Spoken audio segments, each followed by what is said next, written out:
የተወደዳችሁ የሰላም ካቶሊክ ቲቪ ተመልካቾች እግዚአብሔር አምላካችን በያለንበት በሰላም ጠብቆ ዛሬ በቤተክርስቲያን በተልእኮ ላይ በተሰኘው ፕሮግራማችን እዚህ ከብፁዕ አቡነ ደጀኔ ጋራ እንገኛለን እና ከሳቸው ጋር ቆይታ እናደርጋለን።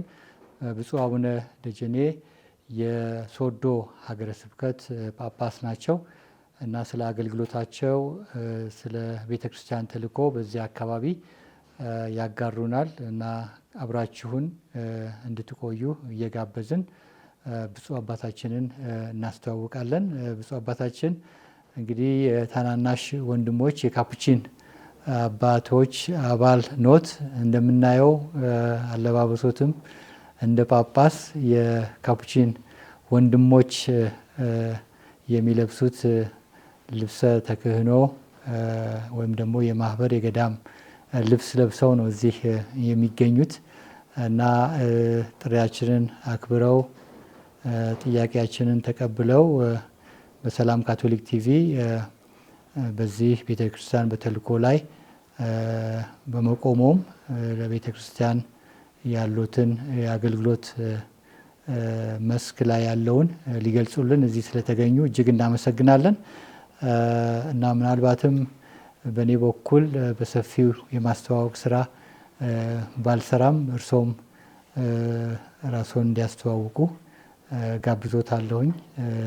ራስዎን ለተመልካቾች እንዲያስተዋውቁ። እኔም እጅግ አድርጌ አመሰግናለሁ። እኔ እርሶም እንደነገሩ ያው ሌላ አዲስ የሚነግረው የለም። እና አቡነ ደጀኔ ሂዶቶ ይባላለሁ፣ የሶዶ ሀገረ ስብከት ጳጳስ። እኔም ለዚህ ስለጋበዙኝ እጅግ አድርጌ አመሰግናለሁ። እሺ አባታችን እንግዲህ የዛሬ አመት አካባቢ በትክክል ለመናገር መስከረም 5 2017 ዓመተ ምህረት በሶዶ ከተማ በካቴድራል በቅዱስ ሥላሴ ካቴድራል ሲመተ ጵጵስና ተቀብለው ለአንድ አመት ያህል እዚያ እንደ ጳጳስ እያገለገሉ እየሰሩ ይገኛሉ። ይህ ደግሞ የምናስታውሰው ትልቅ የአገልግሎት ሹመት ነው። አገልግሎት ይሉታል እርሶ እንደ ካፑቺን አባት በትህትና እንደሚያገለግል አባት ሆኖም እንግዲህ አንድ አመት ጉዞ አድርገዋል በሰበካ እና ወደ ኋላ ደግሞ ተመልሰን እኛም ስናስበው ያን እለት በጣም ብዙ ህዝብ ወጥቶ ደስታውን የገለጸበት ለእግዚአብሔር ምስጋናውን ያቀረበበት እለት ነበር እና ትንሽ እንዳው ቆም ብለን ለማሰብ ፈልጌ ነው እና አንድ አመት ብዙ አይደለም። ሆኖም ወደ ኋላ ትንሽ ቅኝት ብናረግ ብዬ ነውና ቆም ብለን ብናስብ የምስጋና እለት። ምክንያቱም የሶዶ ሀገረ ስብከት ለረጅም ጊዜ ብፁዕ አቡነ ጸጋዬ ቀነኒ ተወሰኑ አመታት አገልግለዋል። 10 አመታት የሚሆን ጊዜ ከዚያም በላይ።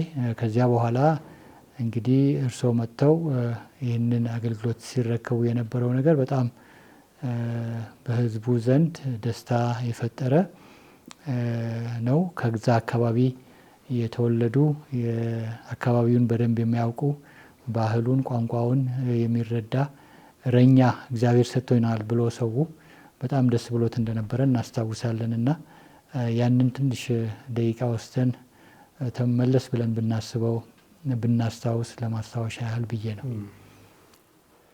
እውነት ነው። መስከረም 4 ላይ ቢጀምር የሚል ሀሳብ አለኝ። ሱባኤውን ሐዋሳ ጥቁር ውሃ ከጨረስኩ በኋላ ከካህናት ከገዳማውያን ገዳማውያት ጋር እንደዚሁም ሌሎች ምዕመናን ጋር ጉዞ ወደ ሶዶ ሀገረ ስብከት ስናደርግ የነበረው ሁኔታ የህዝቡ አቀባበል ለየት ይላልና ብዙ ነገር በጭንቅላት የሚመላለስ ነበረ። እዚህ እንደው አሁን እኔ ያረኩበት ክፍል ላይ በር ላይ የተቀመጠው ፎቶ የዛ ቀን ነው እና ፊቴ እንዴት በምን አይነት ስሜት ውስጥ እንደነበረ መገመት ይቻላል። በንጋታውም ደግሞ ልዩ ነው። የህዝቡ ደስታ እኔ በሁለት ነገር ነው ማየው። አንደኛ እርሶም እንዳሉት ቋንቋውን ባህሉን የሚያውቅ እንደዚሁ በአካልም ከአብዛኛዎቻቸው ጋር የተዋውቃለሁ እዛው ስለሰራው 2 ጊዜ ተመድቤያለሁ። ስለዚህ ለዛም ሊሆን ይችላል። ሌላው ደግሞ ግን እኔ ደግሞ የኃላፊነት ጉዳይም ያሰማኛል። ምንድነው ከኔ የሚጠብቀው ይሄ ህዝብ እንደዚህ ሲደሰት? እንግዲህ ካቶሊኩ ብቻ አይደለም ሌላውም ደስታውን ገልጸዋል። የሌላ ሃይማኖት አባላት ከኔ ምንድነው የሚጠብቀው? ምን አይነት አገልጋይ ነው መሆን ያለብኝ የሚለውን ጥያቄ እንዲጠይቅ አሁንም ምላሽ አላገኘሁም ለራሴ። ምንድነው ደግሞ እየሆንኩ ያለው? መልስ እየሰጠው ነው ወይ የሚለው ነገሮች ለራሴ እንዲጠይቅ አድርጎኛል። ይሄ ሁሉ ያ የሆነው ሁኔታ አሁንም ትዝ ይለኛል እና በዚህ አጋጣሚ እዛ ሁሉ ተጉዞ ከሩቅ ከአዲስ አበባም ከሌላም መጥቶ እንደዛ አይነት ድባብ እንዲኖር የደገፉኝን ያገዙኝን በእኛ ስሜት የተሳተፉት ሁሉ ላመሰግን እወዳለሁ። ብፁዕ አቡነ ጸጋዬ ለ10 ዓመት ያህል ካገለገሉ በኋላ ትንሽ እርሶ ደግሞ ወደ እኔ መጡ። አቡነ ስዩም ለ9 ወር ያህል ሐዋርያዊ አስተዳዳሪ ሆኖ ከሆሳዕና ሲመሩት ነበረ። ስለዚህ እሳቸውም በዚሁ አጋጣሚ ላነሳቸው እወዳለሁ። አቡነ ጸጋዬ ብዙ ነገርን ለሰበካው አስተዋጽኦ አድርጓል በቆይታቸው ጊዜ። እሳቸውን እኛ እንደምናውቀው አስተማሪ ናቸው። ስብከታቸው ያስተምራል። እንደው ሰው ደጋግሞ መስማትን ይፈልጋል። እንደዛ አድርጎ ነው ሰበካውን የመሩት። ብዙ ነገሮች ውጣ ውረዶች ነበሩ። ያንን በትልቅ አገልግሎት መንፈስ ነው ያሳለፉት። አቡነ ስዩም 9 ወርም ቢሆንም ብዙ ነገር ነካክተዋል። ቁምስናዎችን የደረሱባቸው ቦታዎች አሉ። እኔ አስታውሳለሁ አንዳንድ ቦታ ሳይነግሩ ደርሶ አጋጣሚ ቆሞሳት እዛው መኖራቸውን ሲያዩ ደስ ብሏቸዋል። ያን ለኔ ሲነግሩ ነበረ። በዓሉን ደግሞ በጣም ሲያዘጋጁ ነበረ። የእሳቸው የሚገዛ ቀላል አልነበረም። ስለዚህ እኔ እንግዲህ ይህ ሁሉ እያለ ራሴ አሁንም እየጠየኩ ነኝ። ምን አይነት አገልጋይ ነው መሆን ያለብኝ የሚለው ተልእኮ ከኔ የሚፈለገው ምንድነው ያልኩ ነው። ያ ስሜት ገና ከኔ አልጠፋም፣ አዲስ ነው ገና። አዎ ለዚህም ነው እኛ ወዲያው እንደ ካቶሊክ ቲቪ ቃለ መጠየቅ ስንጠይቆት ትዝ ይለኛል። አይ አሁን የማይበት የማስተውልበት የማዳምጥበት ጊዜ ልውሰድና ከዚያ በኋላ እስኪ ቁጭ ብለን ስለ ሶዶ ሀገረ ስብከት ስለ አገልግሎቴም የወደፊት አቅጣጫ ምን መሆንም እንዳለበት ትንሽ ጊዜ ስጡኝ ብለው ነበረ አስታውሳለሁ። ለዚህም ነው ጊዜ ሰጥተኖት የተወሰነ ጊዜ የቆየ ነው እና ዛሬ ደግሞ ይህንን ሲያነሱ አሁን ለማስታወስ ያህል ነው። እስካሁን ለምን ቆያችሁ ለሚለንም በዚያው መልስ ይሆናል እና እርሶም እንግዲህ አሁንም በማዳመጥ በማየት ግራ ቀኙን አይቼ ተመካክሬ የሰበካውን አቅጣጫ የወደፊት ከዚህ በፊትም ከኔ በፊትም የነበሩት ያስቀመጡት እኔም ደግሞ አሁን ካለው ሁኔታ አንጻር አይቼ ወደፊት የማደርገው ይሆናል የሚል በትህትና መንፈስ አቅርበውልን እንግዲህ ዛሬ ደግሞ እስኪ አባታችን የሶዶ ሀገረ ስብከት ይዞታ ምን ይመስላል፣ በኢትዮጵያ ካቶሊካዊት ቤተክርስቲያን ካሉት ሰበካዎች አንዷ የሆነችው እቺ ሰበካ እንግዲህ ከሐዋሳ ቀጥሎ ቆዳ ስፋት ትልቅ ቦታ የያዘ ነው። በምእመናንም ቁጥር ከፍተኛ እንትን አለ እና ይህ ሰበካ እንግዲህ ለብዙ ዘመናት በዚያ ቦታ የካቶሊክ ቤተክርስቲያን አገልግሎት ሰጥታለች። በጳጳሳት ተመርታ ነው ያለችው። አሁን እቺ ቤተክርስቲያን ተረክበው እንግዲህ በአገልግሎት በመምራት ላይ ይገኛሉ አሁን እና ከካህናት ጋር ከደናግላን ከምእመናን ጋር ባለፉት ጊዜያት እንግዲህ ውይይትም አድርገው የወደፊት የሐዋርያዊ ስራዎች የማህበራዊ አገልግሎቶች ጉዳዮችም ተነጋግረው ይሆናል ብለን እናስባለን። ወደዚያ ከመግባታችን በፊት ግን የዚህ ሰበካ መሰረት የሆኑ ደግሞ የልኡካን አሉ። ከውጭ የመጡ ሚሽነሪዎች የምንላቸው ካህናት ሰርተዋልና እንደው ታሪካዊ የተልእኮ ሂደቱን በትንሹ ቢገልጹልን የሶዶ ሀገረ ስብከት። እርሶም እንደ ካፑቺን አባት በደንብ ያውቁታል፣ ምክንያቱም መስራቾቹም ሚሽነሪዎች ካፑቺኖች ስለነበሩ እና ከዚያ ብንጀምር ብዬ ነው የወደፊቱን ከማንሳታችን በፊት። ሶዶ ሀገረ ስብከት ታሪክ ከእምድብር ሀገረ ስብከትም ጋር ከሆሳና ሀገረ ስብከትም ጋር ይያያዛል። አባ ፓስካል ዴሉሾ ናቸው እዛም የጀመሩት። እዚህ እምድብር ሀገረ ስብከት ቃለ እግዚአብሔር ስብከተ ወንጌልን ጀምሮ ለ3 ዓመት እዚህ ከቆዩ በኋላ ወደ ሆሳና ሄዶ እዛም ለተወሰነ ዓመታት ስብከተ ወንጌልን ጀምሮ መስረት ጥለው በዛው ነው ወደ ወላይታ ያለፉት። እዛ ከወላይታና ከምባታ ድንበር አካባቢ አንድ ጡንጦ የሚባል ቦታ አለ። እዛ ነው የዛኔ ወጣቶች የነበሩትን ሰብስቦ ትንሽ ማስተማር ከጀመሩ በኋላ ወደ ዱቦ አለፉ። ዱቦ ነው እንግዲህ የዛሬ 100 ዓመት ሊሆን ነው። ከትንሽ ጊዜ በኋላ እኛም እዛ እንዴት ባሉ እናከብራለን የመቶኛ የሚለውን እያስብን እያቀድን ያለ ነው። እሳቸው እዛ አካባቢ ላሉ ሰዎች በጣም ቅዱስ ናቸው። እኔ አጋጣሚ እድል ገጥሞኝ ከክህነት በኋላ ዱቦ ሎርድ ማርያም ቁምስና ተመድቤ ነበረ። ከእሳቸው ጋር የሰሩት ካቴኪስቶችን ለማነጋገር አጋጣሚ አግኝቻለሁ።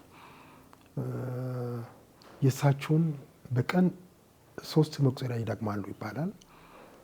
አንድ ቦታ ጀምሮ ሌላ ቦታ በበቅሎ በእግር የሄዱ ከነኚህ ወጣት ካቴኪስቶች ጋር ያደረጉት እኛ አሁን ማናደርገው ነው። እምነታቸው ጠንካራ ነበረ። ህይወታቸው ቅዱስ ናቸው።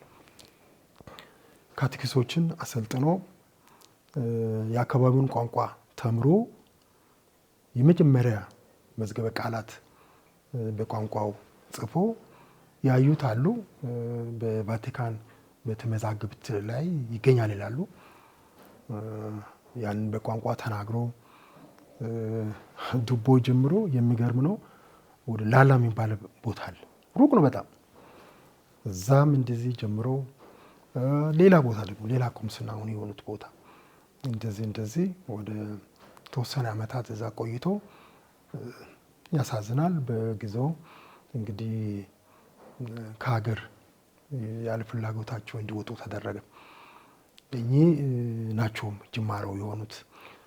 ፈረንሳዊ ናቸው፣ ግን ትምህርታቸውን ሁሉ የተማሩት ካናዳ ነው። ካናዳ በኬቤክ ኦታዋ ላይ ነው ፊሎሶፊ ቴዎሎጂ የተማሩት። በጣም አዋቂ ናቸው፣ ብዙ ቋንቋ ያወራሉ። ከእሳቸው ከወጡ በኋላ የተወሰነ ጊዜ ኤርትራውያን ወንድሞች ካህናትም ነበሩ። እንደው አሁን ካፑችን ቤት ያለበት ቦታ ገዝቶ ያስፋፉትም አሉ እና ወልደ ኢየሱስ የሚባሉ ወጣት ነበሩ። በ33 ዓመት ዕድሜ ነው የሞቱት ይባላል። እርግጥ ታሪካቸውን በብዙ ባላቅም እሳቸው ናቸው። ከዛ በኋላ ከቬኔሲያ ፕሮቪንስ ካፑችኖች መጥቶም ያንን ሲያገለግሉ ነበረ። ቦታው እንግዲህ ባዶ እንዳይሆን ከአዲስ አበባ ጳጳሳት በሚያደርጉ ጥረት ብዙ ጥረት ሲያደርጉ ነበረ። ከእነሱ በኋላ የጣሊያን ወረራ ጊዜ ካፑችኖችም የወጡበት ሁኔታ አለ። ፈረንሳውያን የመጡበት ሁኔታ አለ። ከዛ ደግሞ የማርኬ ፕሮቪንስ ካፑችኖች ለብዙ ጊዜ አሁን እስከ ቅርብ ጊዜ የመጨረሻው ሚሽነሪ እስከተመለሱበት ጊዜ ድረስ ከማርኬ ፕሮቪንስ ከጣሊያን ሀገር የመጡት ሲያገለግሉ ነበረ። ስለዚህ እርስዎም እንዳሉት ቆዳው ሰፊ ነው። የኛ ያልተገኘንበት ቦታ ብዙ ነው፣ ሰፊ ነው። እንደው በልማት ጽሕፈት ቤት በኩል በሚፈጸሙ አገልግሎት ሊሆናል ጥሩ ስምም ለካቶሊክ ቤተክርስቲያን ስላለ ኑ እዚህ ክፈቱ ቦታ ጀምሩ የምንባልበት ሁኔታም አለ። እኛም ጥረት እያደረግን ነው ያለነው። ስለዚህ ጥያቄ ያቀረብንበትም ገዳማውያን አሉ፣ ገዳማዊያትም አሉ። እንግዲህ በጎ ምላሽ እየጠበቅን ያለ ነው። ስለዚህ ለዚህ አባ ፓስካል የጀመሩበት ሁኔታ አሁንም ቀጥሏል ማለት ይችላለሁ። ካቴኪስት እያሰለጠኑ ለወንጌል ተልእኮ መላክ ውጤታማ መሆኑ የዛኔ የዛሬ 100 ዓመት እሳቸው ያገኙት ዘዴ እኛም ዛሬ እንጠቀምበታለን።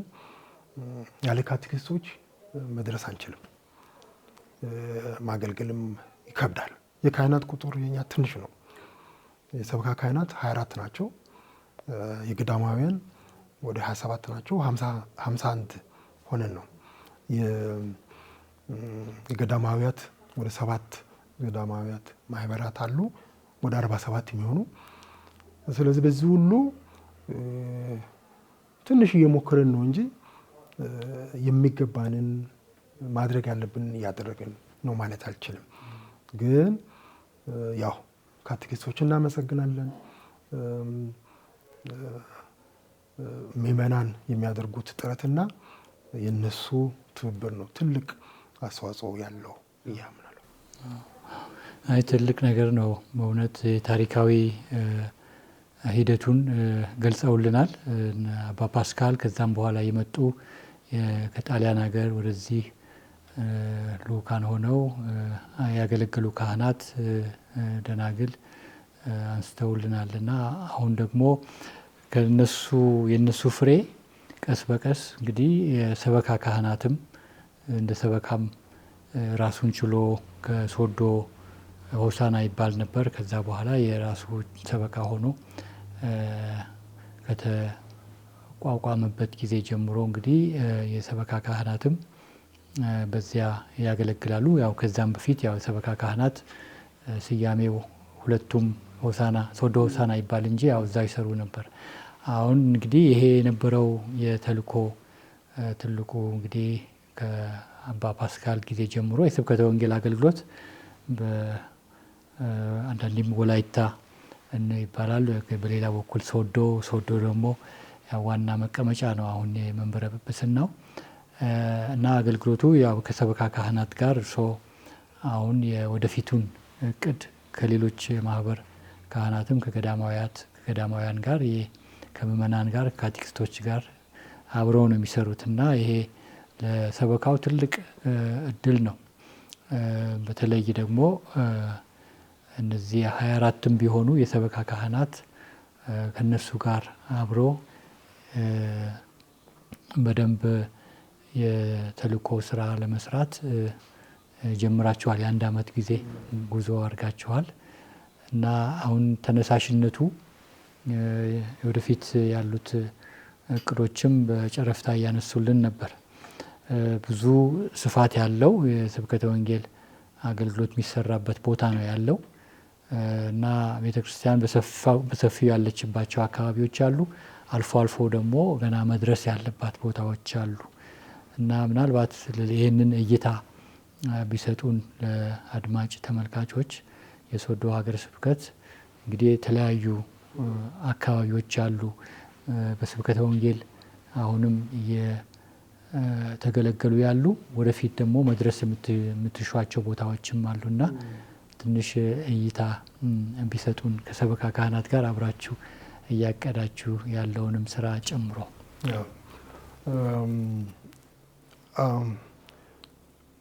እውነት ነው። የኛ በሶዶ ሀገረ ስብከት ወደ 11 ዞኖች አሉ። ከሁለት ክልል መዋቅር ከምዕራብ ኢትዮጵያና ከደቡብ ኢትዮጵያ አጠቃላይ ነዋሪው ወደ 6.1 ሚሊዮን ነው። የኛ ቆዳ ስፋት በስኩዌር ኪሎ ሜትር መንገድ ካስፈለገ ወደ 45500 ነው። እኛ እንደ ሰበካ እኛ ያለንበት እንደው ገና ትንሽ ቦታ ላይ ነን። ከኬንያ ጋር ነው የሚዋሰነው በደቡብ። እዛ ላይ 2 ሰበካ ካህናት አሉ ዳሰነች ጋር። ከዛ ወደዚህ ደግሞ ሀመር ላይ የመንፈስ ቅዱስ አባቶች አሉ። 1-2 አርባ ምንጭና ወደ ድመካ በጣም ሩቅ ነው። ከድመካ ወደ ኦሞራቴ ዳሰነች አካባቢ ለመድረስ ገና ሩቅ ነው። መሀል ላይ የለም። እንደው አያደርጎና መኪና ቢበላሽም ገዳም የለም። ከአርባ ምንጭ እስከ ወደ ጂንካ አለ፣ ወደ ድመካ አለ፣ ሌላ ቤት የለንም። እንደው ስም ለመጥቀስ ኮንሶ አካባቢ እንግዲህ ጥረት እያደረገንበት ያለ ነው ቦታ ነው። በዚህ ወደ ሐዋሳ ሀገረ ስብከት ለማድረግም ወደ ደቡብም ለመሄድም ይሄ ጥሩ አገልግሎት ማድረግ የወንጌል አገልግሎት መፈጸም የምንችልበት ቦታ ግን ያልጀመርንበት ገና ሂደት ላይ ነን። በሌላ ደግሞ በጥሩ ተጀምሮ የሰው አቅም ያነሰበት አሁን በምዕራብ ኢትዮጵያ ላይ ደቡብ ምዕራብ ላይ ወደ ዳውሮ ኮንታ በጣም ነው የማመሰግነው ካፑችን ወንድሞችን በዛ በኩል የሚቻላቸውን ሁሉ ያደርጋሉ። ግን በጣም ሰፊ ነው እሱ። እነሱ በሁለት ገዳም ላይ ነው አሁን ያሉበት ቦታ። አንድ ጋሳ የሚባል ቦታ ነው። ወደ 4 ወንድሞች አሉ። ደግሞ ሌላ ታርጫ የሚባል የዞን ከተማ ነው የዳውሮ። እዛ ላይ እንደዚህ 3 ወንድሞች አሉ።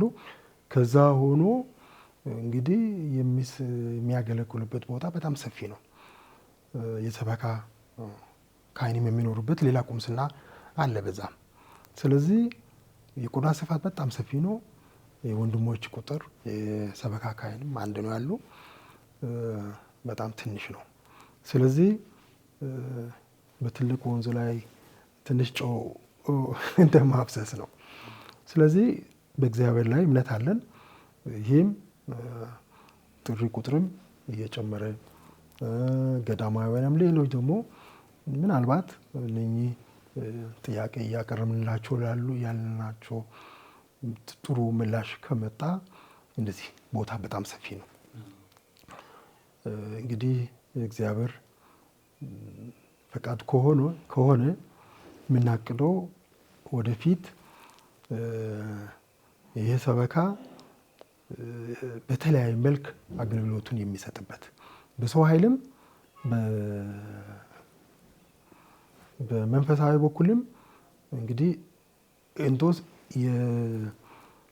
አቅጣጫችን እያሰፋን የምንሄድበት ሁኔታ ለመፍጠር ከሰብዓ ካህናት ጋርም መማክር ጉባኤ ጋርም እየተወያየን ነው ያለነው። ስለዚህ አደራ ለእግዚአብሔር ነው የምንሰጠው።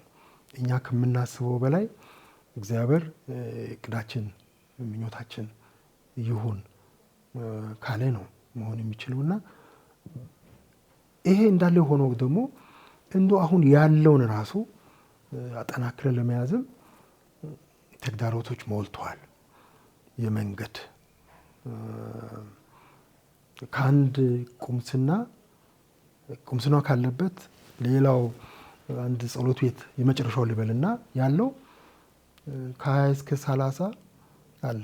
አንድ ቦታ ከሶዶ 50 ኪሎ ሜትርም ላይ አለ። ይህንን ማገልገል ከባድ ነው። ይህንን ጠብቆ ማቆየት ራሱ ከባድ ነው። ከሶዶ እኔ ከሚቀመጥበት ጀምሮ የመጨረሻው ጸሎት ቤት በዚህ ወደ ደቡብ እንሂድ ካልን ግን ቆሞሶ ያለው ከኔ ጋር ነው። ሶዶ ከኔ ጋር ሆኖ 50 ኪሎ ሜትር ላይ አገልግሎት መስጠት መድረስ አለ። ግን ምን ያህል እርካታ እየሰጠን ነው፣ ምን ያህል አገልግሎት እየሰጠን ነው የሚለው ራስ ሲጠይቅ ምናልባት መድረስና ፊት ማሳየት ካልሆነ በቀር የህዝቡ ጥያቄ የህዝቡን ሁኔታ ስብከተ ወንጌልን ማሰማት ከነሱ ጋር መሆን ማዳመጥ ከባድ ነው። ተግዳሮት አለ። ይሄ አንድ ነው። ብዙ ቦታ እንደዚህ አይነት አለ ለማለት ነው።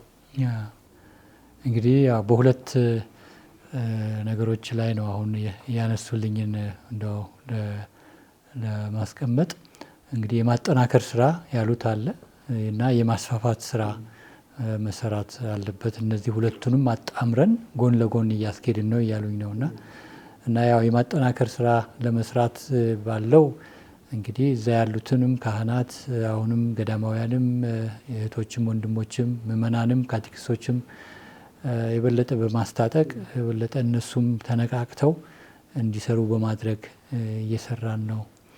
በሌላ በኩል ደግሞ የማስፋፋቱ ስራ ለመስራት ሌሎች ገዳማውያንም ገዳማት እንዲመተው እንዲያግዙ ሰፋ ያለ ቦታ አለ መታችሁ በማስፋፋት ስራችን ላይ እንድትሳተፉ የሚል ጥሪ ያቀርበዋል። እንግዲህ ለዚህም እንግዲህ እግዚአብሔር ይረዳናል ብለው ለእግዚአብሔር አደራ እየሰጡ እንደሆነ ነው የምሰማው እና ይህም ቤተክርስቲያን እንግዲህ ለብዙ አመታት በዛ ቦታ ይህንን አገልግሎት ስትሰጥ አሁን እዛ ካሉት ከሚያገለግሉት ጋር ሆና ነው የምታደርገው እና በሐዋርያዊም እንደዚሁም በማህበራዊና የልማት ስራዎች ብዙ ተሰርቷል እስከዛሬ። አሁን እንግዲህ የ100 ዓመት ጉዞ ነው የምንነጋገረውና በዛ ጊዜ የስብከተ ወንጌል ስራ ተሰርቶ እንደዚሁም በማህበራዊ በልማት ስራዎችም ቤተክርስቲያን ብዙ ሰዎችን ደርሳለች እና ይህ መሰረት ደግሞ የበለጠ በህብረተሰቡ ዘንድ ቅድም በጠቀሱት ሰፋ ያለ 6 ሚሊዮን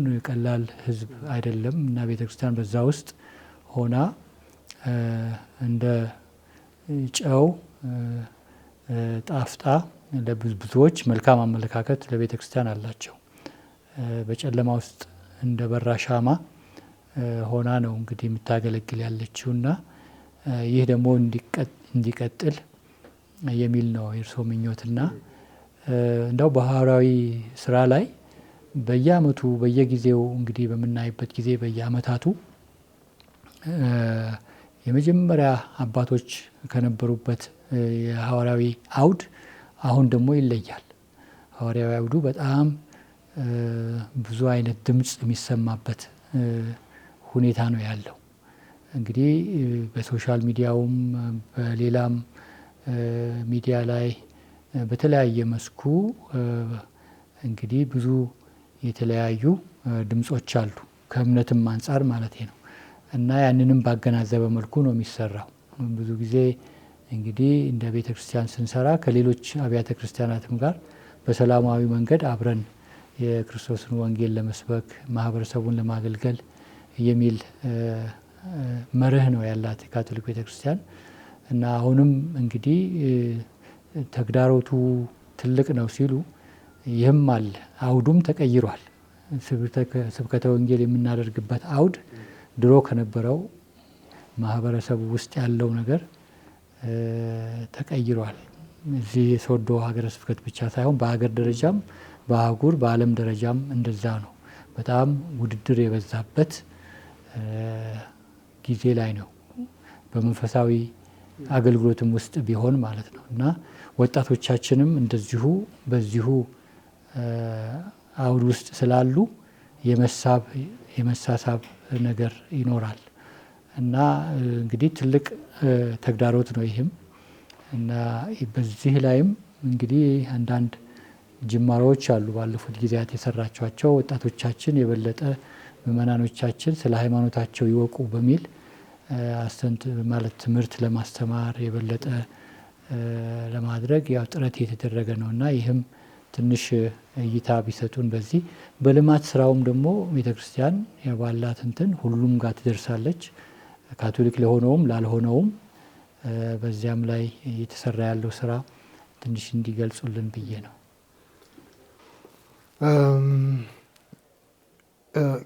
እኛ የመማክርት ጉባኤ ከገዳማውያንም ከሰበካ ካህናትም ያጠቃለለ ጉባኤ መስርተናል። በዚሁ እቅድ ለማውጣትም ከታች ከወጣቶች ከታዳጊዎችም ጭምር ምን አለ የሚለው ትንሽ ጥናት ለማድረግ ሞክረናል። የሃይማኖት ትምህርት ምን ያህል ጥልቀት አለው የሚለው ላይ ነው ትኩረት ማድረግ ፈለግ ነው።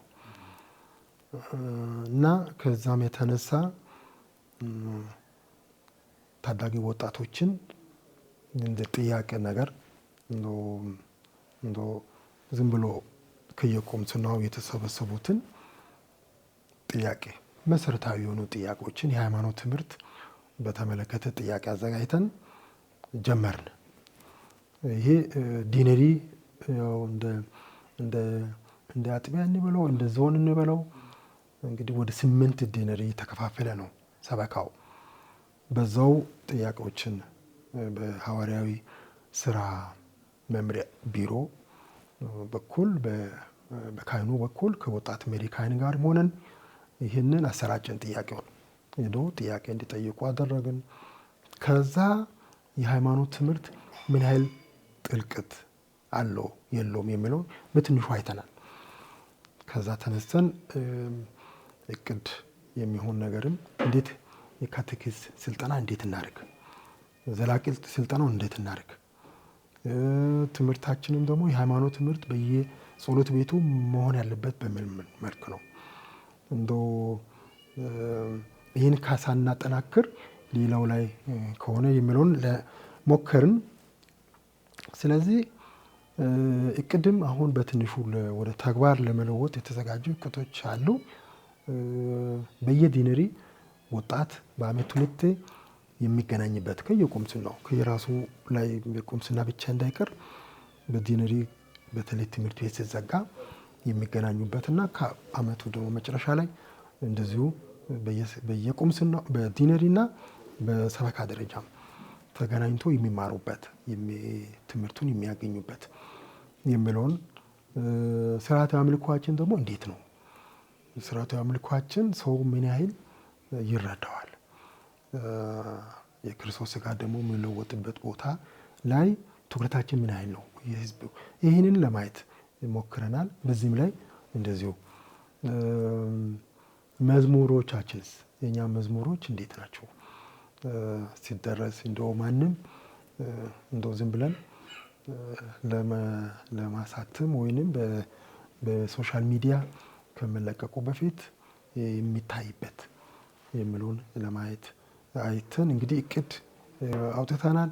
ከዛ ደግሞ ምእመናን ሐዋርያዊ ተግባር ምክር ቤት በጣም ጥሩ እየሰሩ ነው። በጣም በዚህ አጋጣሚም እናመሰግናቸው እወዳለሁ። እቅዳቸው ደስ ይላል። ለመፈጸም የምእመናን ትብብር፣ የካህናት መተባበርን ይጠይቃልን። ግን በጣም ጥሩ ሀሳብ አላቸው፣ ጥሩ እቅድ አላቸውና ይሄንን ወደ አንድነት አምጥተን በሰበካ ደረጃ እንዴት አቀናጅተን ይህን ነገር እንፈጽማለን ወደሚለው ላይ ነን ያለ ነው። በቅርቡ አንድ ስብሰባ ይኖረናል። በዛ ጉባኤ ላይ ይህንን እናሰራጫለን። ከዛ በፊት ግን ሰሞኑ የሲኖዳዊት ቤተክርስቲያን የሚለውን ላይ ትንሽ ስልጠና ያገኙት ካህናት ይህንን ከምእመናን ሐዋርያዊ ተግባር ምክር ቤት ዋና ኃላፊም ጭምር አንድ ዲያቆንም አሉ። በእንደዚህ ሆኖ ለገዳማውያን ገዳማውያት ለአንዳንድ የተወሰኑ ወደ 60 ሰው 50 ሰው መጥቶ ይህንን እንዴት ነው የምንተገብረው የሚለውን ስልጠና አድርገናልና ደግሞ እንዴት እንቀጥል ወደ ወጣት ወደ አዳጊ ወደ እናቶች ወደ አባቶች እንዴት ነገር የሚለው ላይ እንደዚህ አይነት ነገሮች ላይ ትኩረት እያደረግን ያለ ነው።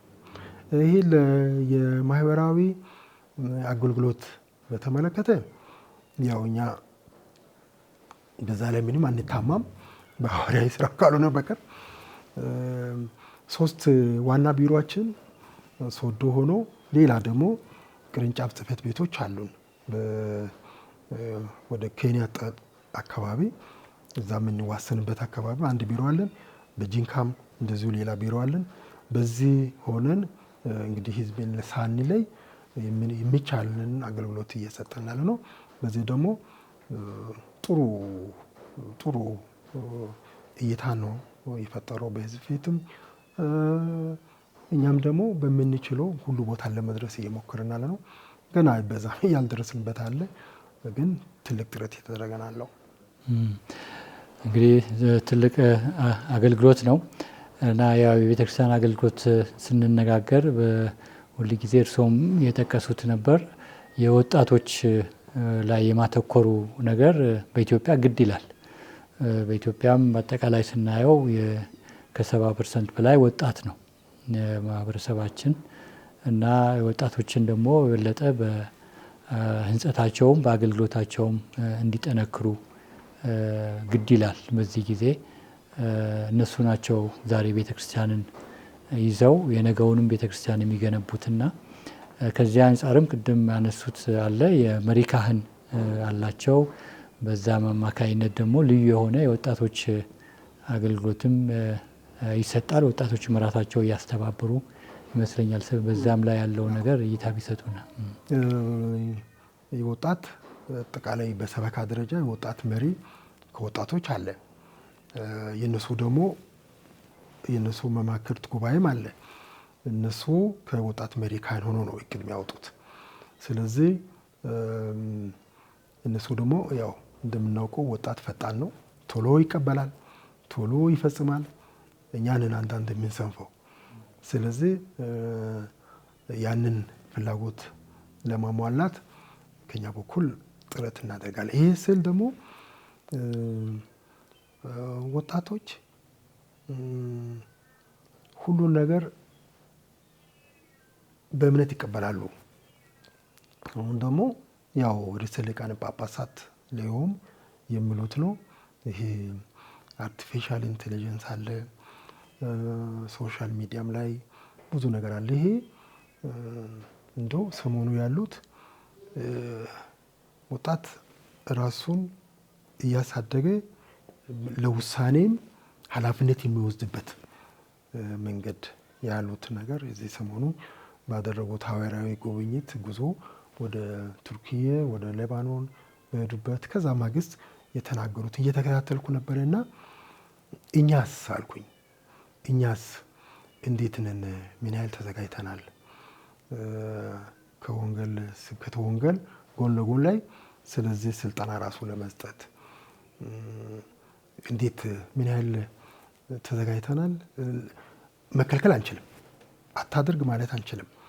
ነገር ግን ሲያደርጉ ይህን ሲያዩ ራሳቸው የሚያሳድጉበት ሁኔታ ከሃይማኖትም ጭምር የሚያገናኙበት ሁኔታ እንዴት ነው የሚለውን ራስን ሲጠይቅ ነበረና እውነት ነው። ይህም ራሱን የቻለ ሌላ ተግዳሮት ነው። ወጣት ለመማር ዝግጁ ነው። ወጣት ለመስማት ዝግጁ ነው።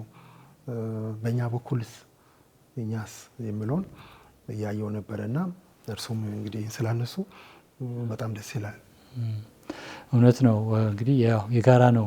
በተለይ ደግሞ ቅድም ያነሱትም በዚህ ጊዜ በዓለም አቀፍ ደረጃ ርዕሰ ሊቃነ ጳጳሳት ከቅድስት መንበር ለሁሉም በዓለም አቀፍ ደረጃ የተላለፈው መልእክት አለ። ትልቅ ሐዋርያዊ ሰነድ የቤተ ክርስቲያን አስተምህሮ ተሰጥቷል በሲኖዳዊት ቤተ ክርስቲያን እና ለዚህ ላለፉት 3 ዓመታት ቤተ ክርስቲያን ያካሄዳችው ይህ ሲኖዳዊ ጉዞ ማጠቃለያ የሆነ ሰነድ ተሰጥቷል እና በዚያም ላይ እንግዲህ የሚናገረው በህብረት የመጓዝ በጋራ የመጓዝ ሂደት ነው። እንግዲህ ቤተ ክርስቲያን የምትጠይቀው በህብረት በተሳትፎና በተልእኮና ከዚህም ጋር እንግዲህ ወጣቶች በዚህ ላይ ትልቅ ሚና እንዲኖራቸው ቤተ ክርስቲያን ውስጥ አገልግሎት የሚሰጡ ሁሉ ተባብረው እንዲሰሩ በተሳትፎ ሁሉም ለጋራ ተልእኮ እንዲወጣ የሚል ነውና በእናንተም ሰበካ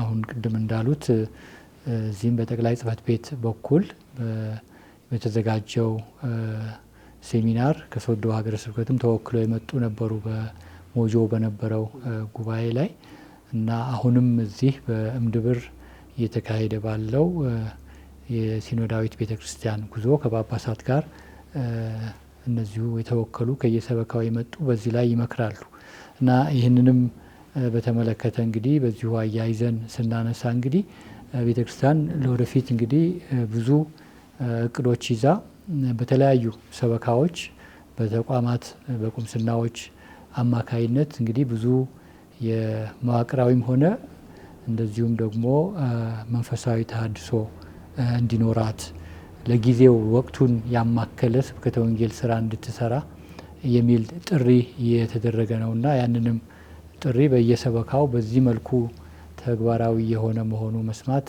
ትልቅ ነገር ነው። ሌሎች ለሚሰሙትም ያበረታታል። በየቦታው በዚሁ መንፈስ ሲኖዳዊት ቤተ ክርስቲያን የበለጠ የማጠናከር ስራ ወይም ደግሞ ተነሳሽነት ይፈጥራል እና አሁንም ወደ በሶዶ ሀገረ ስብከት ሆነን እንግዲህ አሁን ቅድም እንዳነሱት ሰፊ ነው። 3 ቦታዎች አካባቢ እንደ በዞንም ተከፋፍሎ እንግዲህ የካፑቺን አባቶች የበለጠ የሚሰሩበት አካባቢ አለ ዳውሮ እንዳሉት፣ እንደዚሁም ደግሞ በሌላ በኩል የመንፈስ ቅዱስ አባቶችም ያሉበት እነ ደመቃ ወደ ሌሎች ቦታዎች እዛ አካባቢም ያለው በሶዶም ያለው ዋና ማዕከል ሆኖ ተባብራችሁ ነው እንግዲህ ይህንን ስራ የምትሰሩትና መቼም እንግዲህ ያው አዲስ ኃይል አዲስ ጳጳስ ተሰጥቶናል ብሎ ህዝቡ በያለበት ያው ብዙ ይጠብቃል እንዳሉት እና በዚህ መልኩ ደግሞ ተደራጅቶ እንደዚህ ትኩረት ባለው ወኩ ለየአካባቢው ለቋንቋውም ባህላዊም ሁኔታም ባማከለ መልኩ ለመስራት እና ወደፊትም ደግሞ ቤተክርስቲያን እያደገች ስትሄድ እነዚህ ቦታዎች ሁሉ የራሳቸው አገልጋይ ወይም የራሳቸው እንትን ሊኖራቸው ይችል ይሆናል። የቤተክርስቲያን ስራ እንግዲህ በሂደት አቅዳ እንደዚህ አደራጅታ ነው እና እርሶም ይህንን ደግሞ መዋቅር በደንብ እንዲጠናከር ለማድረግ ትልቅ ኃላፊነት ከቤተክርስቲያን ተረክበዋል እና በዚህ ስራ ደግሞ መቼም እግዚአብሔር ከእርሶ ጋር እንደሚሆን ምኞታችን ነው እና አሁንም እንደው ለወደፊት ያሉት ምኞት ለሶዶ ሀገረ ስብከትም እንደዚሁ እያዋቀሩት ላለው ቦታ ሁሉ ምእመናንም የሚያዳምጡ ሁሉ በጸሎትም በሌላም መንገድ ማገዝ የሚችሉት ነገር እና የእርሶ ምኞት መስማት ጥሩ ነው። ወደፊት እቅዶ በትንሹ መግለጽ ቢችሉ ማለት ነው። ካፑቺን ወንድሞች ቦታ ቅድም የጠቀስኩት ዳውሮ እንደ ዞን ስለማይ ነው። እዚህ ሶዶ አካባቢ ብዙ ቁምስናዎችን ይዞ የሚያገለግሉት ካፑቺኖች ናቸው። በ3 ገዳም ሆኖ ማለት ነው ከዳሩ ውጭ። በጂንካም የካፑቺን ወንድሞች አሉ። ቅድም ሌላ ጠቅሻለሁ። የሳሌዥያን ወንድሞችም ትልቅ አስተዋጽኦ እያደረጉ የሚገኙበት አለ ሶዶ ላይ። እንግዲህ እኛ እንደ ምኞታችን እንደ እቅዳችን ሌሎች ገዳማውያን መጥቶ ቢጎበኙን እንደው ቢያዩት እኛን ለማሳየት ሄደን እንኳን እዚህ ቦታ ለማለት ዝግጁዎች ነን፣ ደስተኞችም ነን። አሁንም እንደው የኔ ወረቀት ላላኩባቸው ቦታዎችም እንደው በዚህ አጋጣሚ ጎብኙን፣ ጠይቁን። እንደው ቃል እግዚአብሔርን ለማድረስ ለማዳረስ ገና ነን። ስለዚህ እባካችሁ በዚህ አጋጣሚ እላለሁ። ሌላው ወደፊት እቅድ ቤተክርስቲያናችን እንግዲህ አብራ የምትጓዝ ናት። ከሌሎች ጳጳሳትም ጋር አንዳንድ የምንመካከርበት ጉዳይ ይኖራል። ወደፊት እንዴት ይሆናል ከእግዚአብሔር ጋር ምን ይሆናል የሚለውን እንግዲህ እኛ እናቅዳለን። እሱ ይሁን ስል የሚሆን ነገር ይሆናል። ስለዚህ ይሄ ሲኖዶሳዊት ቤተክርስቲያን ቅድም እኔ ያው አብረን ስንሰማ ብዙ ነገር እያሰብኩ ነበረ ወደ ተግባር ለመለወጥ የሚል ራሴም እየጠየኩ ነበረና ከኔ ጋርም ያሉት 5 ወገኖች አሉና እነሱም ያስባሉ የሚል እምነት አለኝ።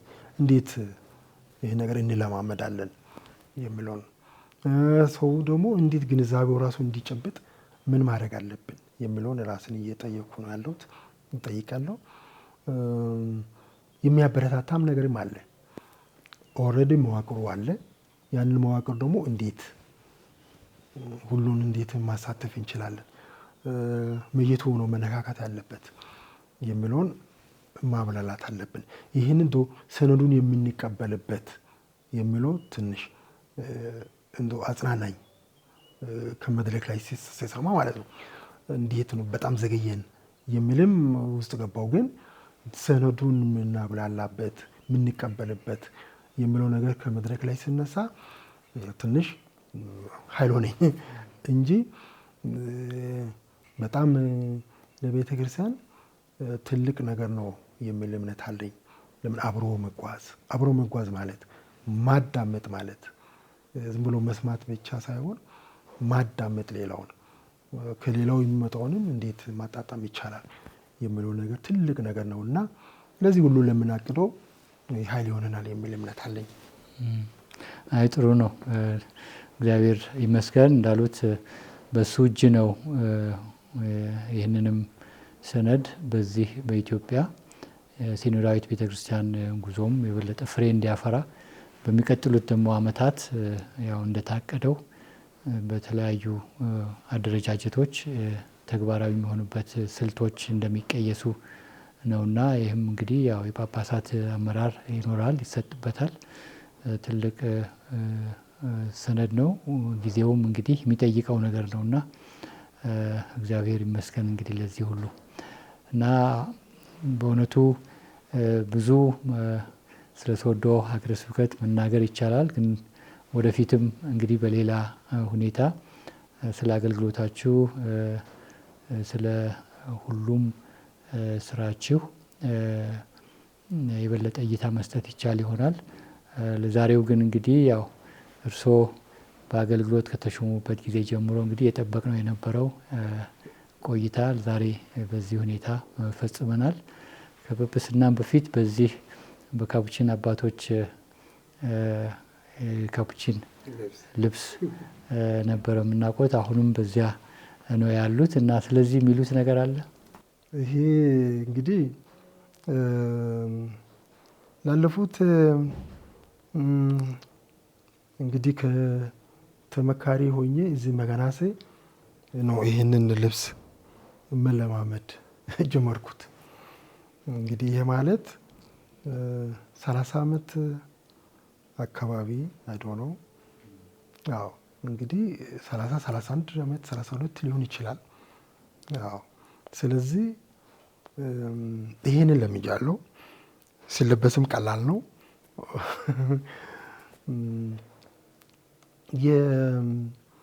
ይሄንን እንግዲህ እንደ ካፑቺን ፍራንሲስካዊ የኔ መለያ ነው። ምናልባት አይቶም ይሆናል ሌሎችም ፍራንሲስካውያን እንደዚህ ሲለብሱ አይቶ ይሆናል፣ ይለብሳሉ። እነሱ ስለለበሱትም ሳይሆን እንዶ ስለለመድኩት ልበል። ይሄንን ወደዚህ አገልግሎት ሲጠራ እየተሰጠኝ ልብስም አለ። በጣም ነው የሚወደው። እሱን ሲለብስ እንዶ ትንሽ ጫናው የበዛ ነው ይመስለኝ። ስለዚህ እንዲቀለኝ ነው ያንን እለብሳለሁ። በተለይ አንዳንድ ቦታ ያልደረስኩባቸው ቦታዎች አሉ፣ ገና ቁምስናዎች። እዛ ቦታ ሲሄድ እለብሳለሁ። አንዳንዴ እንደዚሁ እለብሳለሁ፣ ግን አብዛኛውን ይሄ እለብሳለሁ። አላቅም ያገኘሁት ሁለቱም ተሰቅሎ እኝን አጥቄ እወጣለሁ እና ለዚህ ነው ከልጅነትም ጀምሮ ከዚህ ማህበር ጋር ነው የቆየሁት። ስለዚህ ወደፊት እንግዲህ እየሄድኩ ሁለቱንም ሳቀላቅል የበለጠውን ሁለቱንም ባቀላቅል እንግዲህ ቤተክርስቲያን አገልጋይ ነኝ። ዋናው ነገር ለኔ ከልብሱም በላይ እኔ እግዚአብሔር እንግዲህ ይሄን ኃላፊነት አስቤ አቅጄ ተመኝቼም ሳይሆን እግዚአብሔር የራሱ ዓላማ አለውና እዚህ ቦታ ላይ ሆኜ ምን አይነት አገልጋይ ነው የሚሆነው፣ እንዴት ነው የሚሆነው የሚለውን ነው ብዙ ጊዜ ጭንቅላቴ ላይ የሚመላለሰው። ስለዚህ ጥያቄውን እንደ ጥያቄው በጣም አመሰግናለሁ። ያው ለዚህ ነው ሌላ ብዙ ምላሽ የለኝም። ያው ያጠቃልሉ ከሆነ ግን እኔ ይህንን አጋጣሚ ስለሰጡኝ አመሰግናለሁ።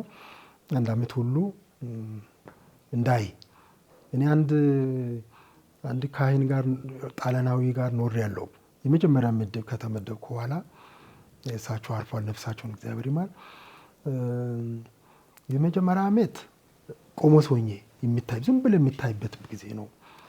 ሁለተኛ አመት የምታስብበት ነው። ሶስተኛው ስራ የምትጀምርበት ነው አሉኝና አይ ከ3 አመት በኋላ እኮ ይዛወራለሁ አልኳቸው እኔ። ስለዚህ ለዚህ መሰለኝ የቆዩትና ስለ ጊዜም ስለሰጡኝ እርሶንም አመሰግናለሁ። ለጥርሶ ነው የምናመሰግነው እና ምስጋና ብቻ ሳይሆን ምኞታችንም ትልቅ ነው።